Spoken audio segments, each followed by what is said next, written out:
rooting needles. Let's get to know the basics. Let's talk about needles.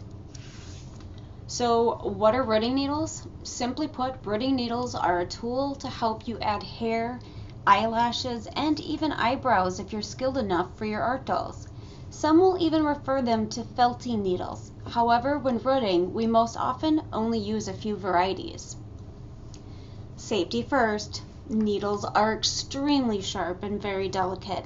Be careful when handling them. Keep them away from small children and, of course, pets. It is always best to store your needles in a sealed container such as a repurposed plastic medicine bottle or other type of your choosing. When disposing of broken or dull needles, first seal them in an empty container. Getting stabbed by a needle poking out of a garbage bag is no fun. Parts of the needle. The crank is the uppermost part of the needle. It kind of looks like a little elbow. The shank is the second portion of the needle that offers you support while rooting. This is the portion of the needle that is positioned on your resting finger, if not using a rooting handle. The upper taper is the portion of the needle just below the support and the portion of the needle that is pinched between your resting finger and your thumb. The intermediate section is the portion of the needle that offers support while resting on the tip of your finger. The down taper is the portion of the needle that is your stopper and should not be inserted into the vinyl or silicone. Inserting past this point will cause the vinyl or silicone to tear or rip and leave a huge hole with the hair not being able to stay secured and easily slip out. The working part is the only portion of the needle inserted into the vinyl or silicone.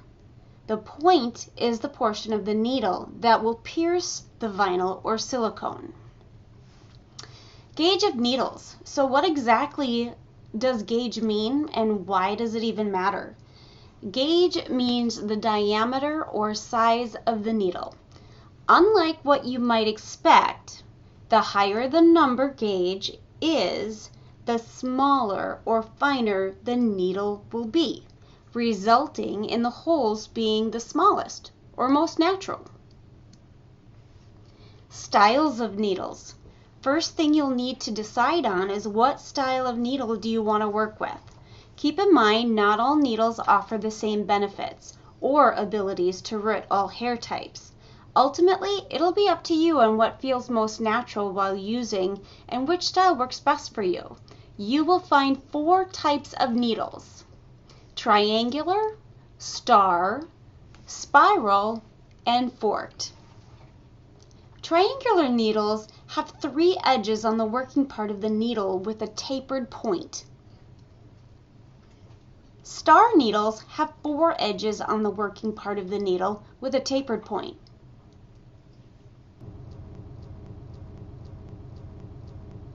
Spiral needles have a curved or twisted working part of the needle, including the point.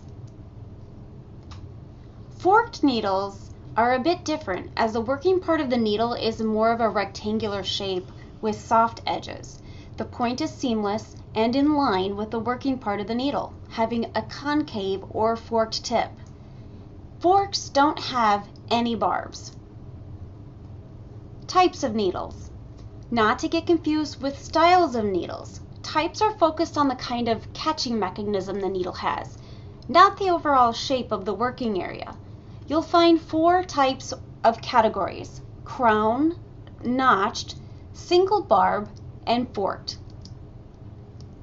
Crown needles have barbs on one or more of the edges, with all the barbs lining up with each side of the needle, creating a crown effect, hence the name crown needles. Notched needles have between 3 and 6 staggered barbs per edge on the working area. Single barbed are just that, having a single barb on one edge of the working area. Forked have a very small fork at the very tip of the point of the needle. How do you use needles? Each type of needle will catch the hair or hairs differently. The crown, notched, and single barb needles all have a catching mechanism that acts like a hook, pulling the hairs into the vinyl or silicone. The fork must be positioned perpendicular to the hair and be rotated so that the fork will be able to catch the hair to push it into the vinyl. Fork needles are not typically used when ridding silicone dolls. What needle is best for what type of hair? As you can see, not all hair types are the same. As the diameter of the hair increases in size, the size of the needle or gauge should decrease. For example, the 46 gauge needle would be too small of a needle for its barb to catch a larger diameter or micron type of hair like human hair, approximately 70 microns. However, alpaca, being approximately 12 to 29 microns, would be ideal for the smaller needle. Think of it like trying to catch a whale with a tiny little fishing rod. Wouldn't work so hot. You would do much better using a larger pole. Same kind of concept. So do your homework when deciding on what style, type, and gauge of ridding needle will best serve you.